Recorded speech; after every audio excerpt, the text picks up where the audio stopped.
Hello, my dear students. Today we are going to study grammar lesson unit 10A.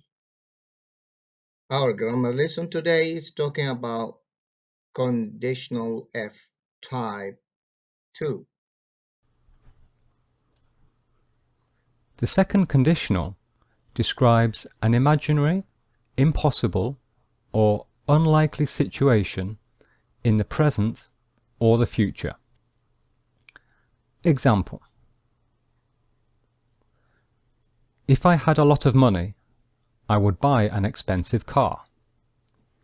So this sentence is an example of the second conditional, and it has two parts: the condition and the result.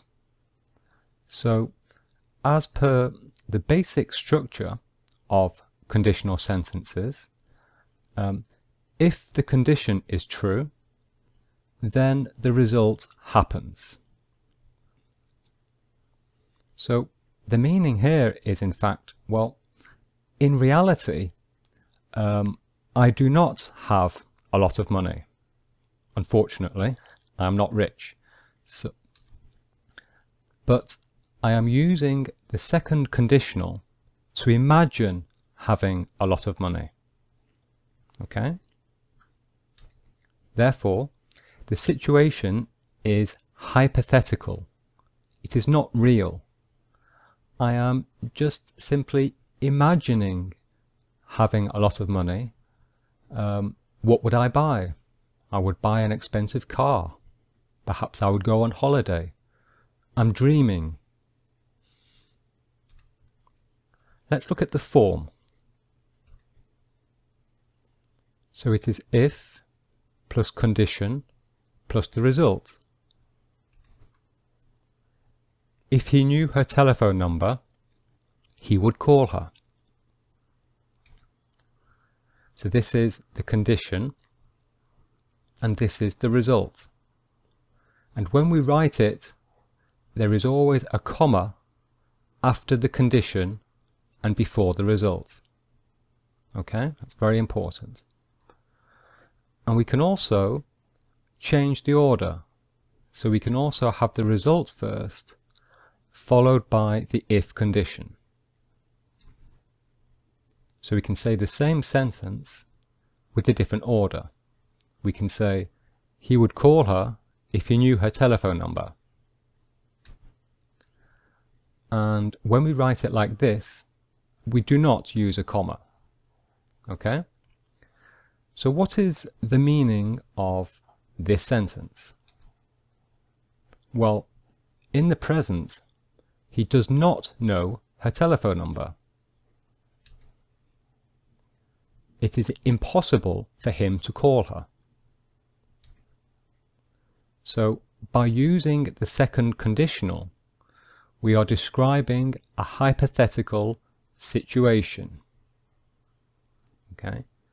If he knew her telephone number, he would call her. But unfortunately, he doesn't know her telephone number. So in fact, he can't call her. That is what we are saying here. The verb tense of the condition. So I have a question for you. What tense are the verbs in these conditions?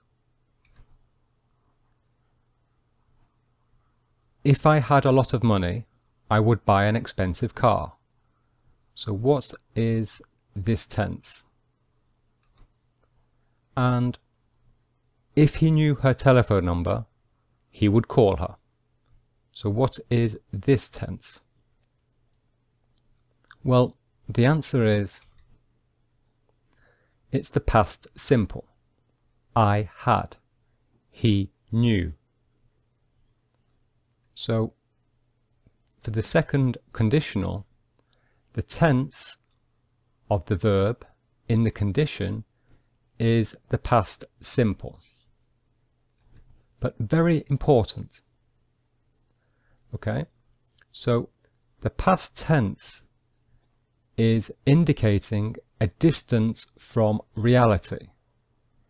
it is not indicating past time. So we are talking about the second conditional.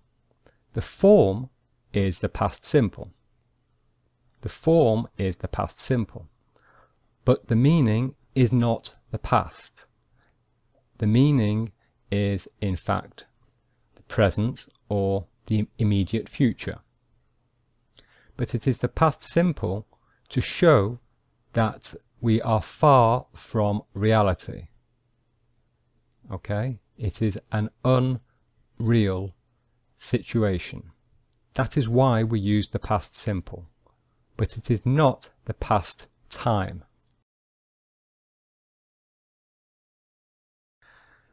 There is a special case with the verb to be. So when the verb to be is a main verb in the condition, then we have a special rule. And the tense is the past simple, but it is the subjunctive mood. It is the subjunctive mood. So what is the subjunctive mood? Well, first of all, let's do some revision.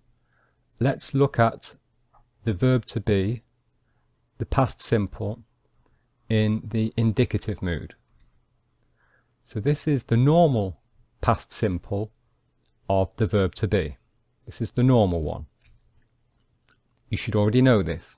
I was, you were, he was, she was, it was, we were, you were, and they were. Okay, so this is the normal past simple of the verb to be. Now let us look at the past simple subjunctive mood. And here you will see a few differences. I were, you were, he were, she were, it were, we were, you were, and they were. So in red, these are the differences when compared to the indicative mood.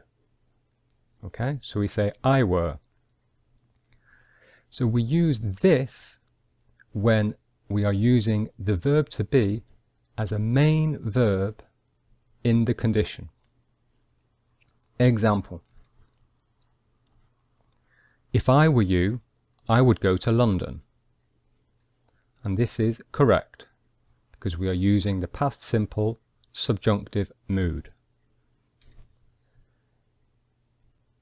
But this is wrong. If I was you, I would go to London. Okay, because here we have used the indicative mood. We have used the normal past simple.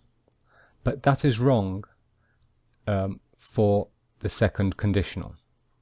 That is wrong. If he were rich, he would buy an expensive car. That is correct. And that is wrong. If he was rich, he would buy an expensive car. So this is correct, but this would be wrong. So this is an exception. Okay, it's an exception for the verb to be. And this structure, if I were you, I would go to London. This is a very useful expression when we are giving advice to somebody. We are saying what we would do if we were in their position. So for example, you could be giving advice to a friend and you could say, if I were you, I would become a doctor. If I were you, I would say sorry to your parents. Okay, so it's a very useful expression. But remember, we say if I were you, not if I was you. It's the subjunctive. Let's look at would.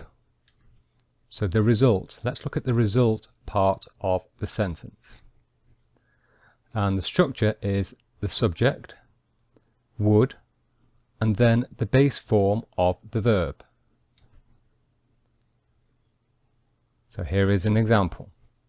If I had lots of money, I would go to London. So I is the subject, then we say would, and then go is the base form of the verb. So this is the result. I would go to London. So the full form, I would go, you would go, he would go, she would go, it would go, we would go, you would go, and they would go. So you can see it's quite easy.